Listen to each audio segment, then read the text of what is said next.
টি-20 বিশ্বকাপে সব দলগুলোর মধ্যে সবার শেষে স্কোয়াড ঘোষণা করেছে পাকিস্তান। মোহাম্মদ আমির ও ইমাদ ওয়াসিম অবসর ভেঙে আবার ফিরেছেন দলে। 5 জন পেসারকে নিয়ে যাচ্ছে পাকিস্তান। স্পিন অপশন বলতে ইমাদের সাথে শুধু আবরার আহমেদ। স্পেশালিস্ট ব্যাটার আছেন 7 জন, আর স্পিনিং অলরাউন্ডার ইমাদ ও শাদাব। লক্ষণীয় ব্যাপার, কোনো ভাইস ক্যাপ্টেন বা ট্রাভেলিং রিজার্ভ রাখা হয়নি পাকিস্তানের এই স্কোয়াডে। স্মুথ শেভিং এর জন্য শুধুমাত্র কুল, নাথিং এলস। গত কয়েক মাসে পাকিস্তানের ক্রিকেট জুড়ে অস্থিরতার মেঘ। বাবর থেকে শাহিন শাহ, এরপর আবার বাবর। টি-20 অধিনায়কত্বে হাত বদল হয়েছে বারবার। এসেছে নতুন নির্বাচক প্যানেল, এসেছে নতুন কোচ। খর্বশক্তির নিউজিল্যান্ডের সাথে দেশের মাটিতে সিরিজ ড্র আর আয়ারল্যান্ডের কাছে একটি ম্যাচে হার জানান দেয়। প্রস্তুতিও খুব মনমতো হয়নি পাকিস্তানের। তবে পাকিস্তান যখন কোণঠাসা থাকে তখনই সাধারণত তারা সবচেয়ে ভালো করে। বিশ্বকাপে চিরপ্রতিদ্বন্দ্বী ভারতের সাথে আইসিসি টুর্নামেন্টে পাকিস্তান থাকবেই। এবারও তার ব্যতিক্রম হয়নি। এই গ্রুপ থেকে সুপার 8-এ পাকিস্তান না উঠলে সেটা হবে বিশাল অঘটন। পাকিস্তানের গ্রুপ পর্বের সবগুলো ম্যাচ হবে যুক্তরাষ্ট্রে। আন্তর্জাতিক অভিষেকের অপেক্ষায় থাকা নিউ ইয়র্কের নাসাউ কাউন্টি ক্রিকেট স্টেডিয়ামে হবে ভারতের সাথে বহুল প্রতীক্ষিত গ্রুপ পর্বের ম্যাচ। অন্য ম্যাচগুলো হবে ড্যালাসের গ্র্যান্ড প্রেরি স্টেডিয়াম ও ফ্লোরিডার লডার হিলের সেন্ট্রাল ব্রোয়ার্ড পার্ক স্টেডিয়ামে।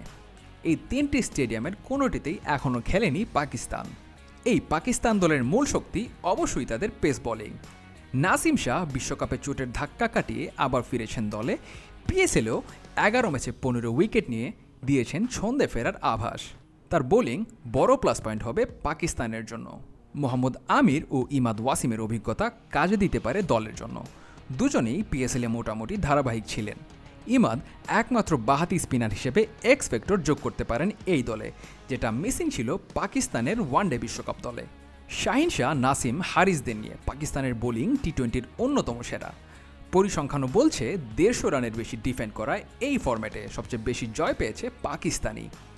বাবরদের ভাবতে হবে 5 পেসারের মাঝ থেকে কিভাবে সেরা কম্বিনেশন বের করে আনা যায়। পাকিস্তানের বড় শক্তি বা দুর্বলতা অধিনায়ক বাবর আজমের ব্যাটিং। টি-20 ইতিহাসের সেকেন্ড হাইয়েস্ট রান তার। তবে এই ফরম্যাটে তার ইনটেন্ট নিয়ে প্রশ্ন উঠেছে।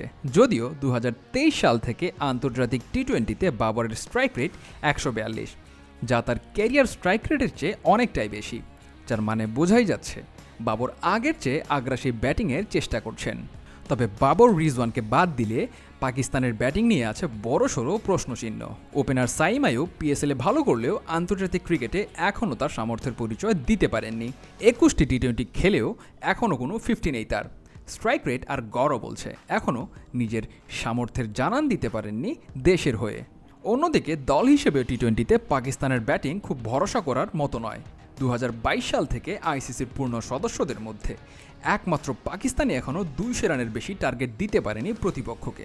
সর্বশেষ 2022 টি-20 বিশ্বকাপের ফাইনালে উঠেছিল পাকিস্তান, যদিও হেরে যায় ইংল্যান্ডের কাছে। এবারের স্কোয়াডে কাগজে কলমে কিছুটা ঘাটতি থাকলেও পাকিস্তান ক্রিকেটে আগাম কিছু বলা কঠিনই, কারণ আনপ্রেডিক্টেবিলিটি যেই তাদের সবচেয়ে বড় প্রেডিক্টেবিলিটি।